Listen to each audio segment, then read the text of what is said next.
Hello everyone, greetings of the day.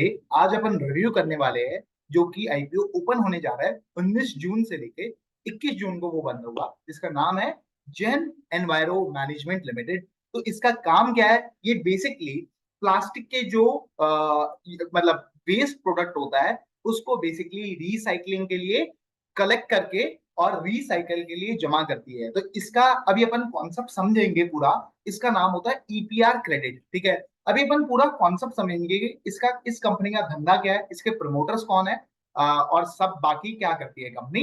But please note, ये जो अपन सब कुछ समझेंगे this is only for educational purposes and it is not an investment advice, ठीक है। अभी अपन चलते हैं बिजनेस ओवरव्यू क्या है। कंपनी का काम है plastic extended producer responsibility programme को इंप्लीमेंट करवाना।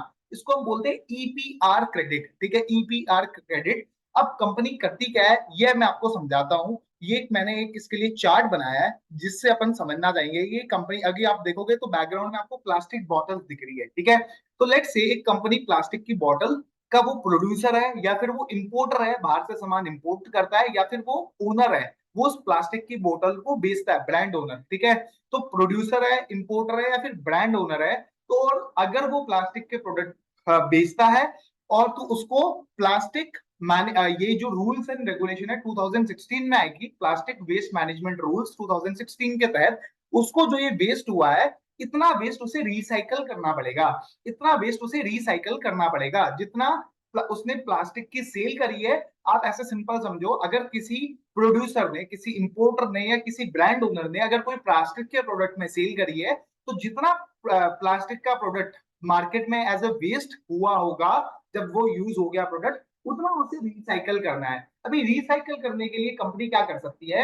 या तो रिसाइकलर से सीधा क्रेडिट परचेज कर सकती है। सीधा क्रेडिट मींस मतलब मान लो भाई मेरे को 100 रुपए दिए मैंने, और मैंने वो क्रेडिट ले लिया कि भाई जैसे कार्बन क्रेडिट होता है, ठीक है, कार्बन क्रेडिट की तरह मैंने क्या बोला कि भाई लेट्स सपोज अगर मैंने 100 बॉटल्स बेची और मुझे 100 बॉटल्स को रिसाइकल करने की ऑब्लिगेशन थी as per PVM PWM 2016 regulation, that is plastic waste management regulation 2016। अगर इसके तहत मुझे 100 बॉटल रिसाइकल करने की जरूरत थी, तो मैंने क्या किया, मैंने बेसिकली एक रिसाइकलर से कांटेक्ट कर दिया कि भाई तू तू ही 100 बॉटल को रिसाइकल करेगा, और जो तू रिसाइकल करेगा उसका क्रेडिट मुझे बेच देना।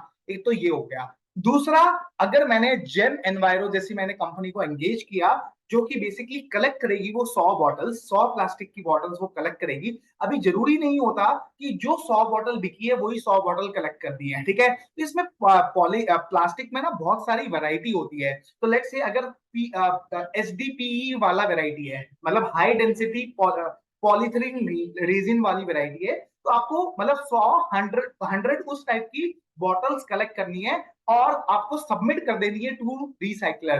तो मतलब इनके लिए जेम एनवायरो का काम क्या है? बेसिकली ये कलेक्ट करता है बॉटल्स, मतलब प्लास्टिक की जो भी चीजें उसको कलेक्ट करता है, उसको ट्रांसपोर्ट करता है और उसको सबमिट कर देता है रिसाइकलर्स को कि भाई तू अब इसके ऊपर रिसाइकलिंग कर दे। जब रिसाइकलर उससे रिसाइकल कर देते हैं या फिर उस प्रोडक्ट की मतलब बेसिकली खत्म कर देते हैं, एंड ऑफ लाइफ, मतलब अभी रिसाइकलर उस प्रोडक्ट को रिसाइकल कर सकता है या फिर उस प्रोडक्ट का बेसिकली ये वो मतलब हो सकता है कि उसकी कोई लाइफ ही ना बची हो, वो रिसाइकलेबल हुई ना, तो वो एंड ऑफ लाइफ करके उसको फिर क्रेडिट दे देगा उस कंपनी को जिसके बिहाफ पे जेम एनवायरो काम कर रहा है। तो जेम एनवायरो मैनेजमेंट लिमिटेड का काम क्या है? मैं अगर बोलूं ये उन कंपनियों के लिए है जिनको प्लास्टिक को रिसाइकल करना पड़ता है और वो क्रेडिट परचेज नहीं करना चाह रही है, डायरेक्टली क्रेडिट परचेज नहीं करना चाह रही है, बल्कि जेम एनवायरमेंट को लगा के, जेम एनवायरो को लगा के वो बेसिकली उनसे बॉटल्स को पहले कलेक्ट करवाएगी, फिर सबमिट करवाएगी टू टू रिसाइकलर्स, फिर रिसाइकलर उसको रिसाइकल करेंगे या फिर उसको एंड ऑफ मतलब उसको खत्म कर देंगे। फिर उसके बाद में ईपीआर क्रेडिट ग्रांट होगा। तो अगर आप देखो तो ये साइकिल बहुत लंबी है, इसलिए इनके अगर आप देखोगे बैलेंस शीट में बहुत ज्यादा हाई ट्रेड रिसीवेबल्स है, बहुत ज्यादा हाई ट्रेड रिसीवेबल है। तो इसलिए इनकी थोड़ी सी बैलेंस शीट में अगर आप देखोगे बैलेंस शीट बहुत ही अच्छी थी, बस इनकी ट्रेड रिसीवेबल्स बहुत ज्यादा हाई है। तो वो जब अपन डिस्कस करेंगे तो अपन उसके बारे में बात कर लेंगे। तो इनका मेजोरिटी जो धंधा है that is providing EPR credits, but ये साथ साथ में कुछ सेल भी करते हैं जो कि रिसाइकलेबल वेस्ट होता है ना उसको रीसेल भी करते हैं। अभी कंपनी ने 2023 मार्च 2023 के साल के अंदर कंपनी ने 3 lakh metric tonne EPR credit दिलवाया था अपने कस्टमर्स को। 3 lakh metric tonne EPR credit बहुत बड़ा है। 3 लाख मेट्रिक टन का मतलब इन्होंने एक तरीके से बोले तो प्लास्टिक को रिसाइकल के लिए सबमिशन खरीदी।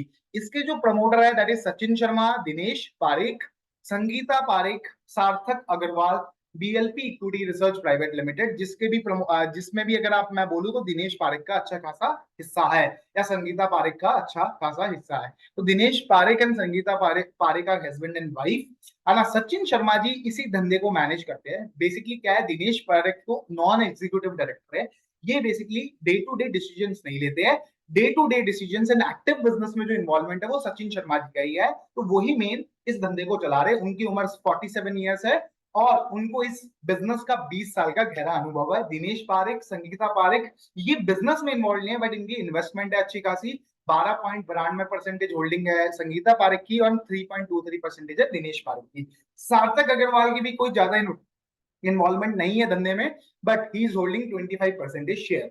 बीएलपी इक्विटी रिसर्च में भी 33.85% होल्डिंग है। ये अपन ने समझ लिया। कंपनी का जो इस साल के 9 महीने हैं that is up to December 31 2023 company ने 26.20 करोड़ का टर्नओवर अचीव किया है।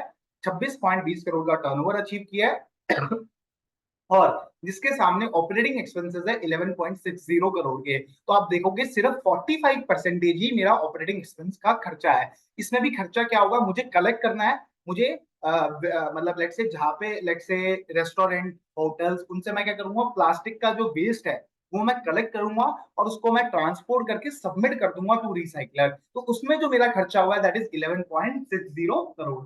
लास्ट ईयर का मेरा रेवेन्यू था 42.53 करोड़ और मेरा खर्चा था 24.22 करोड़। तो अगर आप देखो इस कंपनी का ग्रॉस मार्जिन बहुत ही शानदार है। उसका कारण क्या है, कंपनी का कोई एसेट बहुत मेजर खर्चा नहीं है। तो अगर आप देखो तो इस साल में 55.65% ग्रॉस मार्जिन है जबकि लास्ट ईयर में 43.14% मार्जिन था।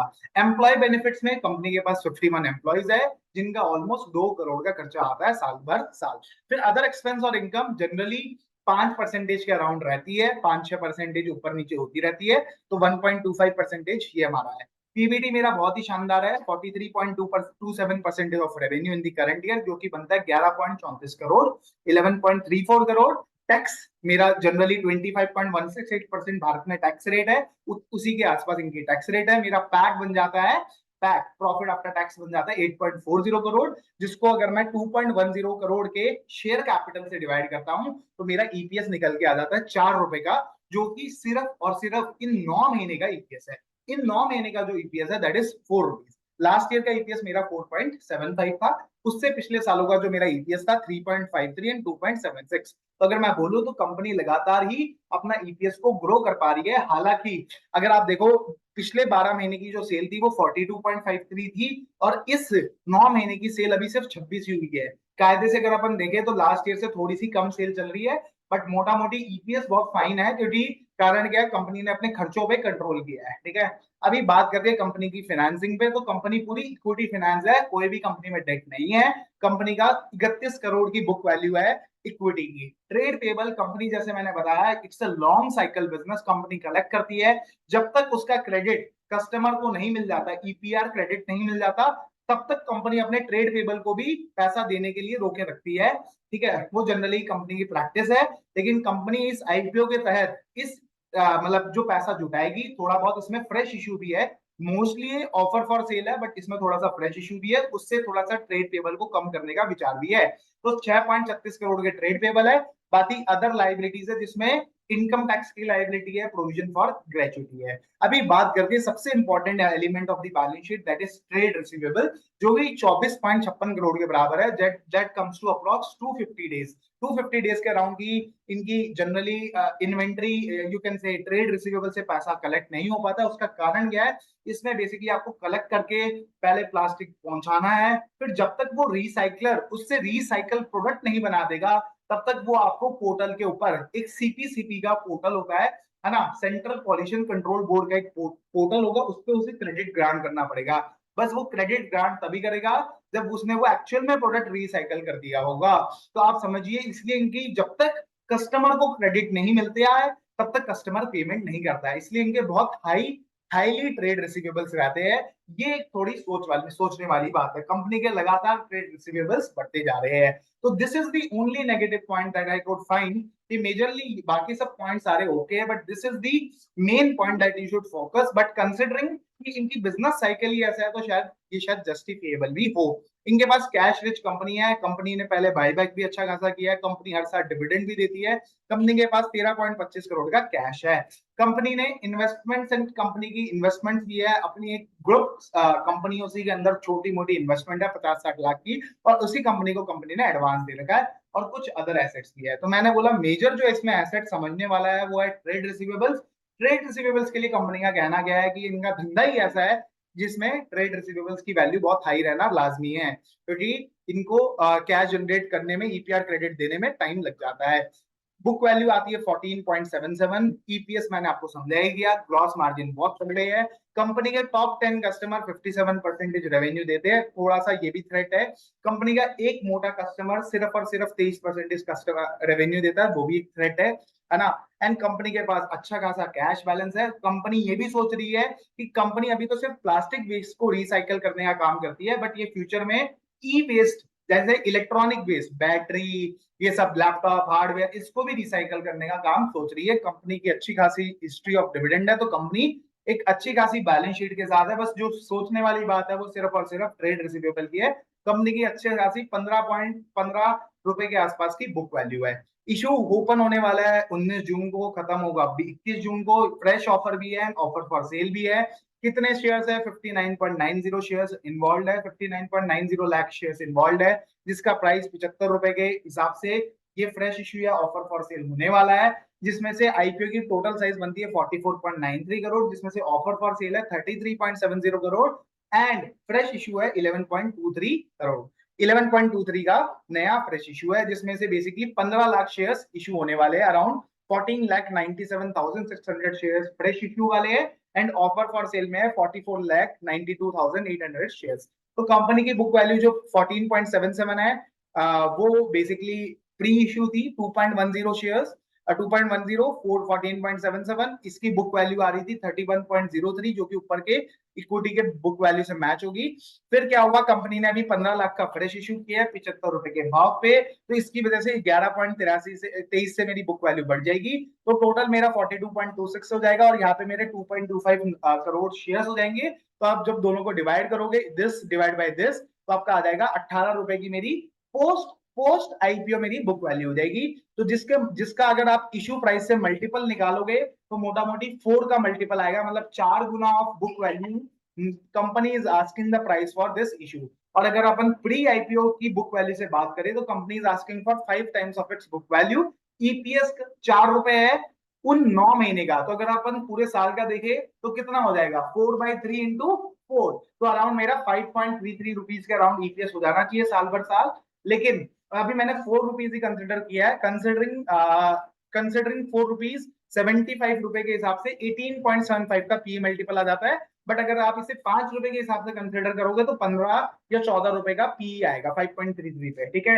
एक खास बात क्या है, कंपनी के प्रमोटर्स ने बहुत ही सस्ते भाव में कंपनी के शेयर खरीद रखे थे, फिर कंपनी ने बहुत सारे बोनस इशू किए, 16:1 में भी पहले इशू किया, फिर 1:1 में और बोनस इशू किया, तो इनकी cost of acquisition is below ₹1। अब आप देखो कितना बड़ा कैपिटल अप्रिसिएशन इनके प्रमोटर्स कमाएंगे जब बिलो ₹1 का शेयर ये बेचेंगे 75 रुपए में, ठीक है। तो बहुत अच्छा खासा प्रमोटर्स के पास कैपिटल गेन होने वाला है। प्रमोटर एंड प्रमोटर ग्रुप 1 साल तक अपने शेयर्स बेच नहीं सकते हैं, कंपनी के पास और कोई भी कन्वर्टेबल सिक्योरिटी नहीं है। प्रमोटर्स का 73.44% हिस्सा रहेगा after the IPO as well. Company का proceeds fresh issue as well as OFS 44 lakh shares का ओएफएस है एंड 14,97,000 शेयर्स का फ्रेश इशू है। कंपनी का बुक पीबी रेशियो रहेगा 4 times after issue, P ratio रहेगा almost 18.75, which appears to be reasonable। तो अभी आप बोलो तो मोटा मोटी इन्होंने अपनी प्राइसिंग के अंदर पूरा इसका जो भी इसके अच्छे पॉइंट्स थे उसको ऑलरेडी फैक्टरिंग कर दिया, तो 75 रुपए का price is almost have already factored into that thing जो अपन ने डिस्कस किया। So you can consult with your investment advisor and take a final call on this IPO. So that's it from our end. Do like our channel, do subscribe to it, and stay connected for more such IPO videos. So thank you and have a good day. Bye.